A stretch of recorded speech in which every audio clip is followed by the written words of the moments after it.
Ilang mahalagang panukala inaprubahan na sa huling pagbasa sa Senado. Kabilang narito ang panukalang tutulong sa paglaban sa sexual harassment. Si Daniel Manalastas sa sentro ng balita.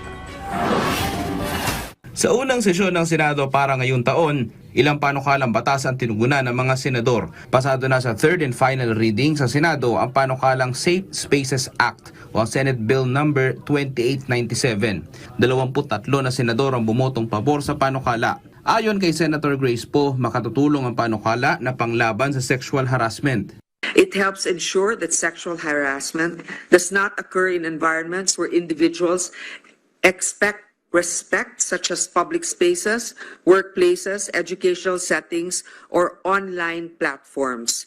Samantala, lusot na rin sa third reading ng Senado ang Senate Bill 2825 o ang FIVOX Modernization Act. Binigyan diin ni Senator Joel Villanueva na napapanahon na upang ipasa ang panukalang batas, pati na ang kahalagahan na mapalakas ang FIVOX lalo na sa aspeto ng kagamitan at teknolohiya para sa mas epektibong pagbibigay impormasyon sa publiko. That FIVOX is equipped with the equipment, technology, and personnel needed for timely and accurate disaster data collection.